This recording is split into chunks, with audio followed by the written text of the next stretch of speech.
Hello guys, nagbabalik yung Coach K Technician, no?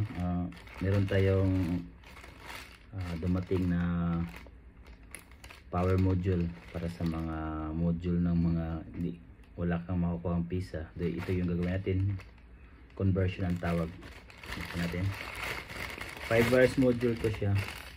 Yung una kong ginagamit is 4 wires wire. Mas madali yun. Ito 5 wires wire naman tong module. 5 piraso guys, 5 pieces. Ano siya, 25 is R, so 300 mahigit or 400.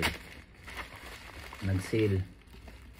Ito na siya. Uy, lang manual ito na siya, 5 kabuok or 5 pieces. 1, 2, 3, 4, 5. So kakabit natin ito sa power charger ng scooter natin.